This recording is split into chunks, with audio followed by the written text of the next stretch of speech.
حي على الصلاة حي على الصلاة.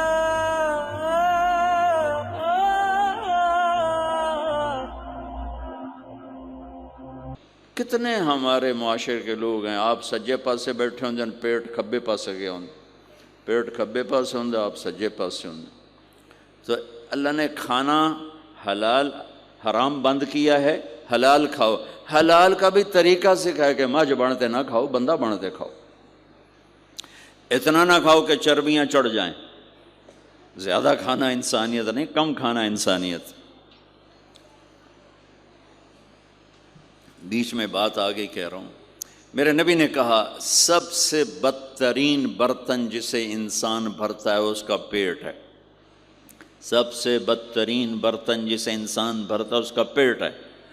اور اگر تم نے کھانا ہی ہے اور تم کہتے ہو نہیں میں نے کھانا ہی ہے تو 3 حصے کرو، ایک غذا کے لیے، ایک پانی کے لیے اور ایک ہوا کے لیے. ایک حصہ چھوڑو، ساری زندگی بیماری نہیں آئے گی.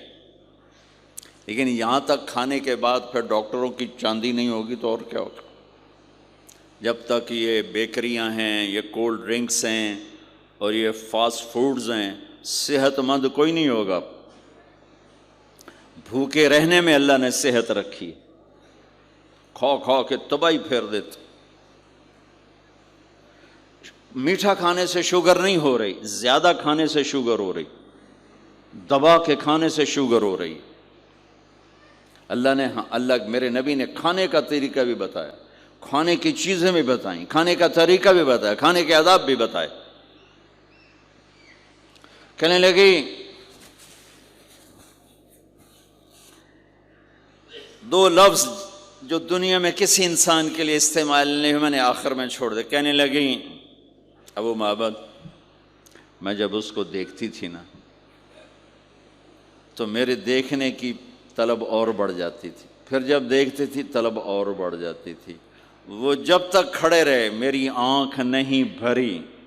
وسیم وسیم وسیم. ابو معبد میں جدھر سے دیکھتی تھی حسن ان کا غلام تھا، ہاتھ جوڑ کے کھڑا تھا. قسیم قسیم. قسیم اسے کہتے ہیں جس کو چاروں طرف سے حسن و جمال نے گھیرا ہوا ہو. اور وسیم اسے کہتے ہیں جس کو دیکھ کے نہ دل بھرے نہ آنکھ بھرے. دنیا کا ہر حسن تھوڑی دیر دیکھنے کے بعد خوبصورتی ختم، کشش ختم. ایک ہستی کائنات میں آئی ہے میرے اور آپ کے نبی، جن کو جتنا دیکھا جاتا تھا دیکھنے کا شوق بڑھتا تھا. ام عائشہ بیٹھی کپڑا سی رہی تھی، سوئی گر گئی، تھوڑا سا اندھیرا نظر نہیں آ رہی. ہمارے نبی کمرے میں انٹر ہوئے تو آپ کے چہرے کے نور سے سوئی چمکنے لگی تو آپ نے سوئی کو اٹھایا ہے. یہ میرے نبی کا ظاہر ہے جو اللہ نے اتنا خوبصورت کر کے بنایا. پھر یہیں ہمیں زندگی کی خوبصورتی بھی ملی کہ زندگی خوبصورت ہو. زندگی خوبصورت ہوتی ہے رویوں کے ساتھ. پہلا رشتہ خامند اور بیوی ہے، پھر اولاد ہے، پھر آگے رشتے بنتے ہیں، ماں باپ ہیں. یہ سارے رشتے یہ اس زندگی سے بنتے ہیں جو میرے نبی ہمیں سکھا کر گئے. آپ بطور چونکہ آپ نے باپ تو دیکھا نہیں، ماں کو دیکھا ہے اور ماں کے ساتھ زیادہ عرصہ نہیں رہے، صرف 6 سال رہے ہیں. تو ماں کے ساتھ کیا ہونا چاہیے؟ ماں کے ساتھ سلوک ہوگا تو ماں دعا دے گی نا. باپ کی خدمت کرو گے تو باپ دعا دے گا نا. آنکھوں میں آنکھیں ڈال کے بات کرو گے تو زندگی باپ کو تو نیند نہیں آئے گی، ماں کو تو نیند نہیں آئے گی. ماں باپ میں سلوک و اولاد لڑ کے بیٹھی ہو تو ماں باپ کو تو نیند نہیں آئے گی. بیوی بدتمیزی سے بات کرے تو خامند کے نیند اڑ جائے گی، خامند بدتمیزی کرے تو بیوی کی نیند اڑ جائے گی. تو یہ کہاں سے زندگی ملے گی؟ میرے نبی کے دروازے پر جاؤ، وہاں پتہ چلے گا کہ زندگی کیسے گزاری ہے. تو آپ نے اپنی اس تمنا کا اظہار کیا، کاش میری ماں زندہ ہوت تو میں اس کی ایسی خدمت کرتا.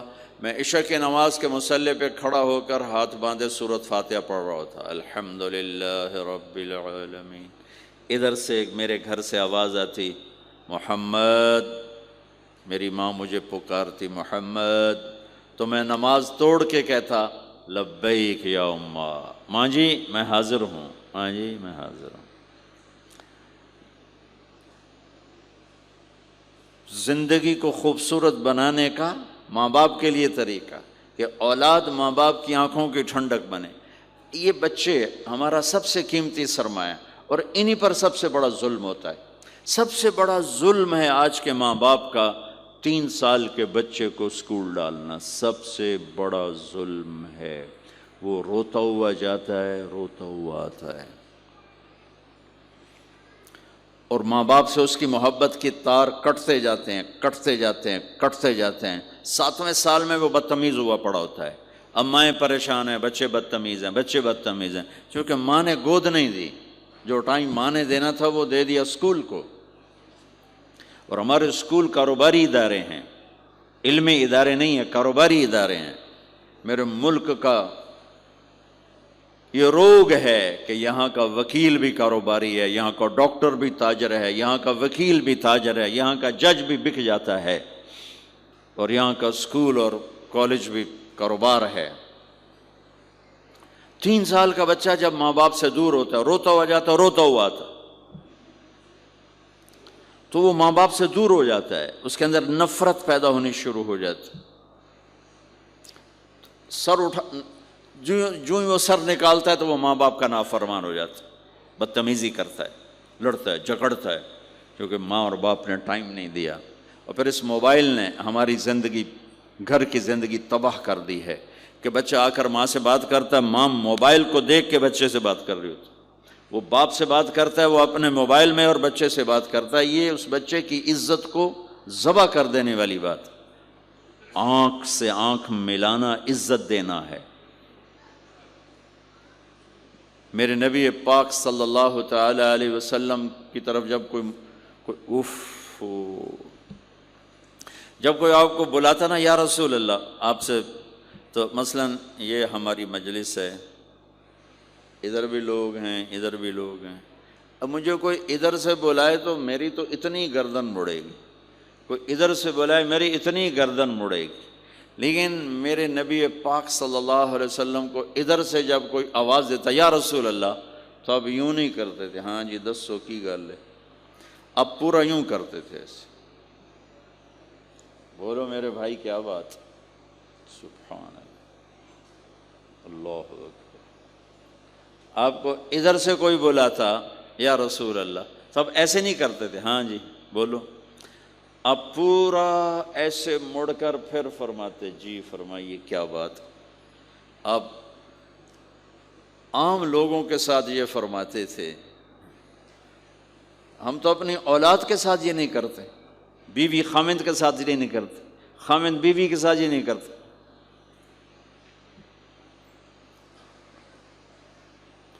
تو وہ ایک گیپ پیدا ہو جاتا ہے، ایک فاصلہ پیدا ہو جاتا ہے۔ تو میرے نبی نے بتایا کہ ماں باپ کے ساتھ کیا کرنا ہے، کہ میری ماں ہوتی تو میں نماز ہی توڑ دیتا اس کے لیے۔ حج کا سفر 70,000 کا مجمع تقریباً جمع ہو چکا ہے ابوا پہنچتے پہنچتے، اور آپ ایک دم اونٹنی کا رخ موڑو پہاڑوں میں چلے گئے۔ میری زندگی سفروں میں گزری ہے، ان میں خوبصورت ترین سفر میرا وہ ہے جو میں نے حضرت اماں آمنہ کی قبر پہ حاضری دی، پہاڑوں کے اندر۔ آپ اندر تشریف لے گئے، مجمع بھی ساتھ ہو گیا، کدھر جا رہے ہیں؟ اونٹنی کو بٹھایا، پہاڑ ہے کوئی 40-50 فٹ اونچا، اس کے اوپر قدرتی ایسے ایک پلین بنا ہوا ہے جیسے اللہ نے پہلے سے سنبھال کے رکھا ہوا تھا۔ اب تو انہوں نے قبر کا نشان مٹا دیا ہے، تو ماں کی قبر کے سرہانے تشریف لے گئے اور گھٹنے اٹھائے، ہاتھ یہاں رکھے اور سر گھٹنوں میں دیا ایسے۔ یہ پوزیشن ہے چھوٹے بچے کے رونے کی، جب وہ رونا چاہتا ہے تو پھر اپنے پاؤں اٹھا کر یوں کر دیتے۔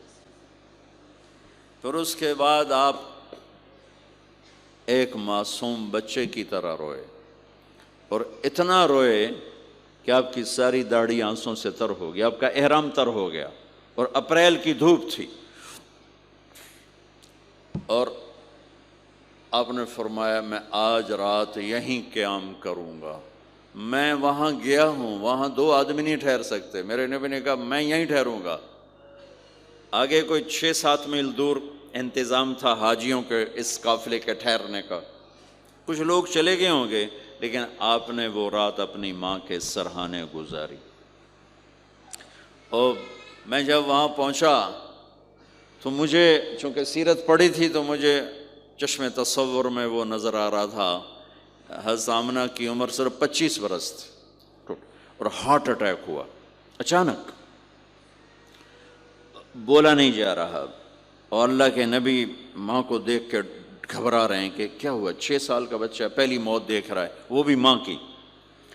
تو مجھے ہارٹ اٹیک ہوا تو بولا نہیں جاتا، بلا رہے ہیں بولا نہیں جا رہا، آواز نہیں نکل رہی، تو بلا رہے ہیں ام ایمن بھی ساتھ ہے، آواز نہیں نکل رہی، لیکن بجھنے سے پہلے شمع کے جو بھڑکتی ہے 2 لفظ بولے، کل حی میت و کل جدید بال وقد ولدت طہرا، میرے بچے ہر جوانی ڈھلتی ہے اور ہر زندگی موت کا نوالا بنتی ہے، مجھے لگتا ہے میرا وقت آ گیا ہے، لیکن میں ایک ایسے بچے کو چھوڑ کے جا رہی ہوں جو ساری دنیا کو پاک کر دے گا۔